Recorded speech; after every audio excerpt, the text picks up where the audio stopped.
Sweater પહેરીને ફરવાના સમયમાં રેનકોટ પહેરીને જવું પડે એવા માહોલની વચ્ચે ચિંતા કર્યા વગર અમે મૂવી જોવા માટે નીકળી ગયા હતા. અમે એટલે કે અમારા પરિવારજનો, જેમ કે હું, મારા મમ્મી, મારા પપ્પા, આરતી અને શ્રદ્ધા. આ છે શ્રદ્ધા અને આ છે આરતી.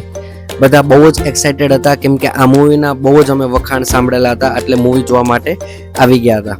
જેવી રીતના ધીરે ધીરે અમે ઉપર જતા હતા, અમને એમ કે આખો જો થિયેટર છે ખાલી છે, પણ જેમ જેમ અમે ઉપર ગયા અમે જોયું આખું થિયેટર ભરેલું હતું. બહુ જ માણસો હતા, બધા એટલા એક્સાઇટેડ હતા મૂવી જોવા માટે કેમ કે એક જ મૂવીની ટિકિટ વેચાતી હતી. તમને ખબર જ હશે કયું મૂવી અમે જોવા આવ્યા છીએ. નથી ખબર તો આલો આગળ દેખાડીએ. જેવી અમારી સ્ક્રીનનો ટાઈમ થયો અમે એન્ટર થઈ ગયા અને પપ્પાએ કહી દીધું કે કોની સીટ કઈ કઈ જગ્યાએ છે, કેમ કે શો એટલા હાઉસફુલ જતા હતા કે બધા અલગ અલગ જગ્યાએ હતા. મમ્મી પપ્પા અલગ જગ્યાએ બેઠા હતા અને હું, આરતી અને શ્રદ્ધા અલગ જગ્યાએ બેઠા હતા, કેમ કે જે પ્રિફર સીટ હતી એ અલગ અલગ જગ્યાએ જ મળતી હતી. જે સાથે હતી એ બહુ જ નીચે હતી, પણ આ પિક્ચરના વખાણ એટલા સાંભળેલા હતા એટલે અમારે એ સારી જગ્યાએ બેસીને જ જોવું હતું.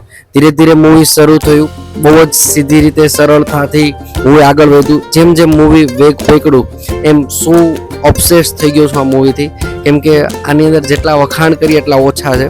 આ મૂવી કયું છે તમને ખબર પડી જ ગઈ હશે. નથી ખબર પડી તો કહી દઉં કે આ મૂવીનું નામ છે લાલો. જે ગુજરાતી છે અને જેને ગુજરાતી સમજાય છે એ પ્લીઝ આ મૂવી જોવા જરૂર ને જરૂર જાજો. એટલું જબરદસ્ત મૂવી છે. મૂવીની સ્ટોરી, મૂવીના પ્રેઝન્ટેશન, મૂવીના સોંગ, બધી જ વસ્તુ અને ખાસ કરીને જે બધા એક્ટર્સની એક્ટિંગ હતી બહુ જ જબરદસ્ત હતી.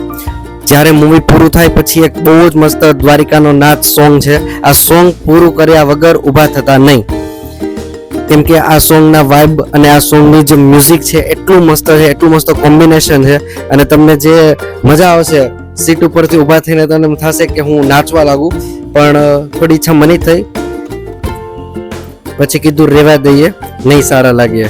પણ આ બંનેને જોતા તમને ખબર પડી જ ગઈ હશે કે આ સોંગ કેટલું જબરદસ્ત છે.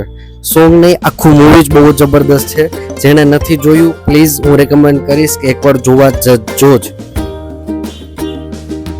બધા મૂવી જોવા જઈએ ત્યારે નોર્મલી આપણે પબ્લિકનો અવાજ ને એવું સાંભળતા હોય, આટલું બધું પબ્લિક હોય, પણ અહીંયા જે પબ્લિક હતું એકદમ શાંત હતું. છેલ્લે એમ થતું હતું પિક્ચર પૂરું ન થાય તો સારું.